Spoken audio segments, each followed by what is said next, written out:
Hi children, Assalamualaikum. How are you today? I hope you are doing fine and happy with your family at home. Before we start our lesson, let's recite the doa penerang hati and surah Al-Fatihah.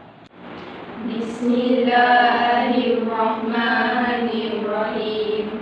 Allahumma aftah alaina hikmataka wanshur alaina min khazaini rahmatika ya arhamar rahimin. Amin. Rabbi shrah li sadri wa yassir li amri wahlul 'uqdatam min lisani yafqahu qawli. Amin.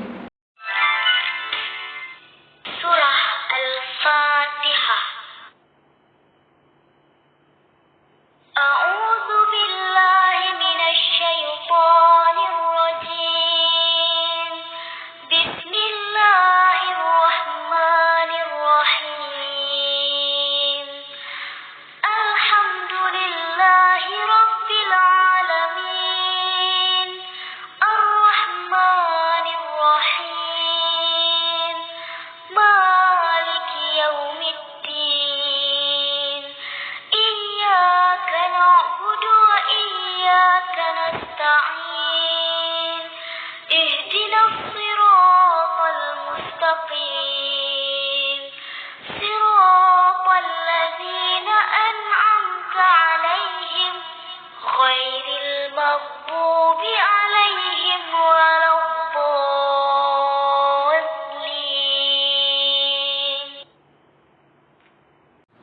Amin. Today's hafazan is surah Al-Adiyat.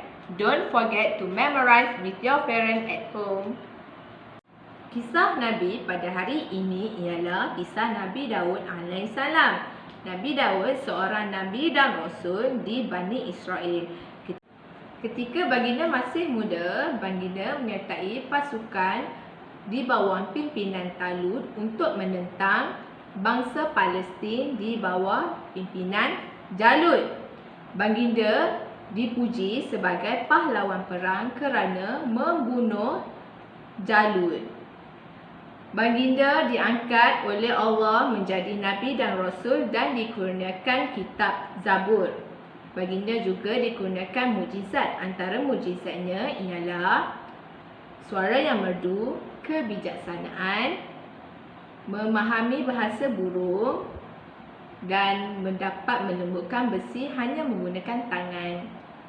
Baginda membina Baitul Maqdis bersama-sama puteranya Nabi Sulaiman. Baginda wafat pada usia lebih kurang 100 tahun dan dimakamkan di Palestin. Hari ini, teacher nak ajar tentang suku kata Jawi. Yang ini. Mari dekat sikit teacher nak tunjuk. Buka buku lembaran kerja 8. Tuliskan hari dan tarikh. Hari ini hari Isnin. Jadi, tulis Isnin dalam Jawi.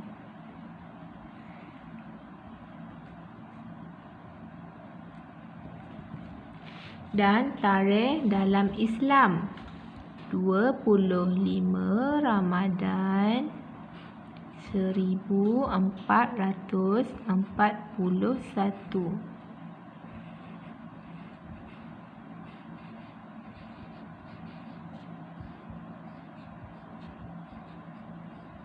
Hijrah. Okey, mari kita baca arahan sama-sama. Bulatkan suku kata yang tidak sama. Nombor 1.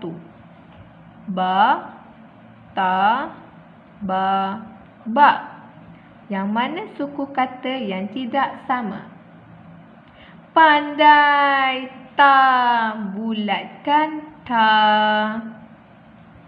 Okey, yang kedua. Ba, ta, ta, ta. Yang mana suku kata yang tidak sama? Wah, pandainya. Ba, bulatkan ba. Ha, stop video ni dulu. Siapkan latihan suku kata yang teacher bagi. Nanti kita sambung balik ya.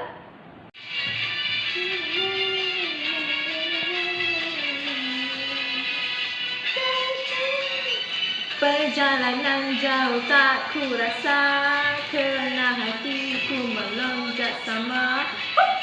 Sorry, terlupa pula. Have you completed your work? Wah, good job! Let's continue with the next activity. Today's art and craft activity is Hari Raya Card.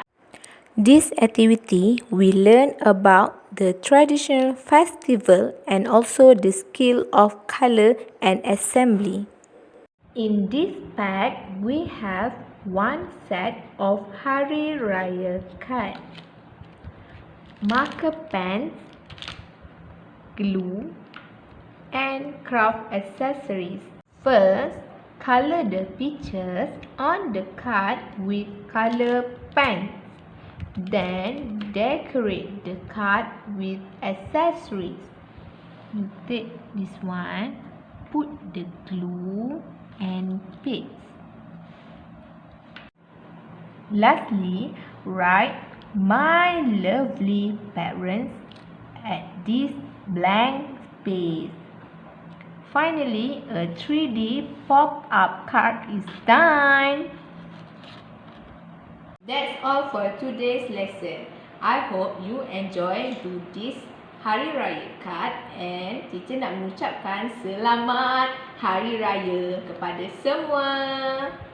And don't forget to subscribe to our channel to stay updated. Bye.